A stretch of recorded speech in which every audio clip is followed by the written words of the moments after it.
1884, une pas encore petite robe noire, mais une robe noire quand même, qui va en inspirer d'autres ultérieurement, va être l'objet d'un scandale. En effet, l'artiste américain John Singer Sargent va proposer au salon le portrait de Madame X. John Singer Sargent, c'est un artiste d'origine américaine. Ses parents se sont installés en Europe. Le père est chirurgien, mais il va abandonner cette carrière-là au profit de l'illustration de magazines scientifiques. Et son épouse, la mère donc, de John Singer Sargent, est peintre amateur. Il vit donc dans cet environnement favorable et sa mère va faire en sorte qu'il aille faire ses études à Paris, aux Beaux-Arts de Paris, alors que les parents vivent plutôt en Italie. Et donc, John Singer Sargent s'installe dans cette ville de Paris et il faut dire qu'il est repéré très vite pour son talent de peintre, de dessinateur, et il va assez rapidement obtenir des commandes. D'abord par ses qualités d'artiste, on vient de l'évoquer, mais il faut dire aussi que John Singer Sargent, il a cette capacité à plaire à certains milieux. Il parle anglais, évidemment, mais il parle aussi italien, allemand. C'est quelqu'un qui a une grande culture et qui donc réussit à s'introduire non seulement dans le milieu artistique, hein, il est ami de Rodin, Monet et d'autres artistes, mais aussi dans le milieu de la bonne bourgeoisie française. Et il réalise des portraits de femmes de ce monde. Il va pas uniquement réaliser des portraits de femmes, il va se rendre célèbre par la suite parce qu'il va dépeindre de très nombreuses personnalités. Mais ce qui nous intéresse, c'est évidemment cette année 1884. En fait, même s'il a régulièrement des commandes, John Singer Sargent voudrait marquer un grand coup. Non pas faire un scandale, mais pouvoir s'imposer comme l'artiste incontournable. Il veut instiller évidemment une dose de modernité dans ses portraits, ce qu'il a déjà commencé à faire.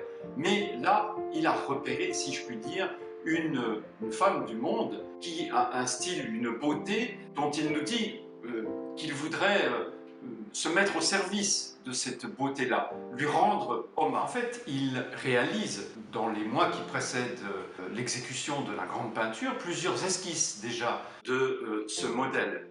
Il a choisi ce modèle-là parce que, d'abord, c'est une beauté qui l'intéresse, et puis aussi, c'est une femme qui détonne dans la bonne société française. Non pas qu'elle ait des mœurs absolument légères, mais quand même, elle a une liberté d'action assez affirmée dans cette société de la fin du XIXe siècle. Il ne s'agit pas, à proprement parler, d'une commande, dans la mesure où les exécutions précédentes de portraits de Sargent sont des commandes qui lui sont passées. Là, ici, il force un peu la main à son modèle qui finalement accepte de poser. Mais voilà que s'ouvre le salon de peinture de 1884 et qui est présentée cette œuvre. Cette œuvre qui va déclencher un scandale. De quoi s'agit-il?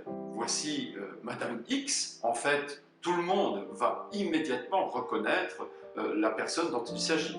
C'est Madame Pierre Gautreau. Pierre Gautreau, c'est un banquier français qui a donc marié Madame Amélie Gautreau, une américaine, ce qui explique aussi la proximité avec John Singer Sargent, hein, ils partagent cette nationalité.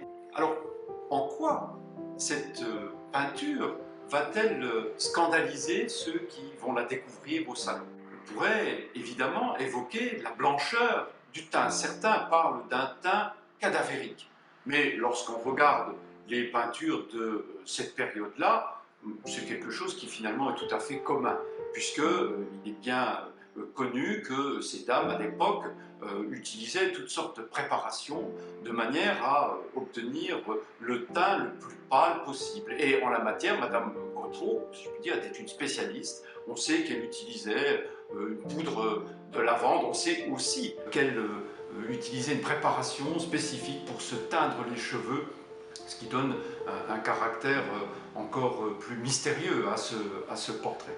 Donc si ce n'est pas la blancheur, qu'est-ce qui fait scandale? Ah, évidemment, la petite robe, le décolleté. Mais non, si l'on regarde les peintures, encore une fois, de cette période-là, le décolleté plongeant est quelque chose qui est tout à fait admis. Les bijoux, oui, elles portent effectivement une alliance. Surtout, on remarque les diamants dont sont confectionnées les bretelles de la robe. Non, ce qui va faire scandale, c'est, je dirais plutôt l'attitude, la pose altière, la vue de profil, dominante, cette femme qui assume cette modernité. Et ce qui va scandaliser le public, c'est le contraste qu'il y a entre la pâleur de sa peau et la couleur noire de la robe. En effet, je vous l'ai dit, si les robes sont bien acceptées comme des tenues de soirée, ici, on est dans quelque chose qui transgresse un tout petit peu ce code-là. Et puis, il y a un détail que vous n'avez pas pu encore observer en regardant cette peinture-là, mais que l'on peut à juste titre découvrir si l'on regarde la radiographie qui désormais est possible de l'œuvre. On voit le travail qui a été fait initialement par l'artiste et la pièce qui est montrée au salon, ma foi, comporte un détail qui va encore accentuer ce scandale. L'une des bretelles est légèrement abaissée. Et donc c'est, je dirais, la touche supplémentaire qui va faire en sorte que le scandale va naître et que l'on va ainsi suspecter, ou en tout cas que l'on puisse simplement suspecter que Madame Pierre Gautreau, du tout Paris, puisse ainsi s'afficher, afficher sa sensualité et paraître avoir des mœurs légères. C'est quelque chose de tout à fait insupportable pour l'époque. Et donc, pour réparer cela au plus vite, John Singer Sargent va corriger l'œuvre et va remonter la bretelle, espérant ainsi mettre fin à la cabale qui est en train de naître.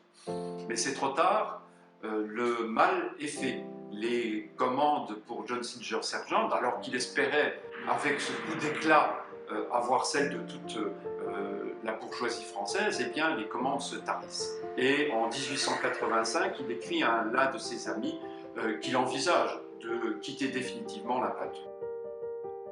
Est-ce une femme, une chimère, la licorne héraldique, cabrée à l'angle de l'écu, ou bien l'œuvre de quelques ornemanistes orientales à qui la forme humaine est interdite et qui, voulant rappeler la femme, a tracé cette délicieuse arabesque?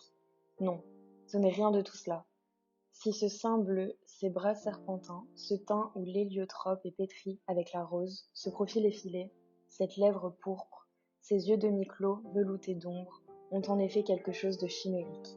Cela tient uniquement à la chimérique beauté que la toile évoque.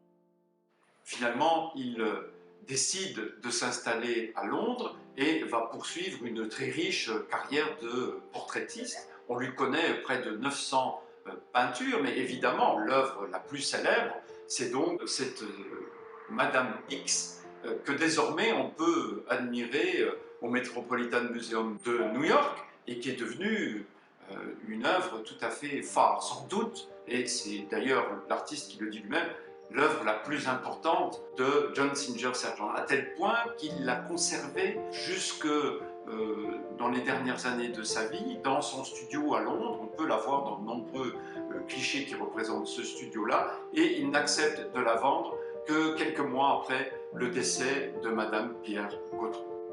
On va retrouver cette robe devenue mythique, puisque de nombreux couturiers se la sont appropriés au cours du début du XXe siècle. On la retrouve en 1946 dans un film culte, celui de Charles Widor, dans lequel Rita Hayworth interprète le rôle principal du film, Gilda. Et évidemment, c'est toute la sensualité féminine qui est mise en jeu dans l'une des scènes principales du film, le fameux striptease qui est proposé et au cours duquel Rita Hayworth interprète le titre « Put the blame on me ». Il s'agit évidemment de reporter toute la faute sur la femme tentatrice dont cette scène illustre évidemment tout le potentiel érotique.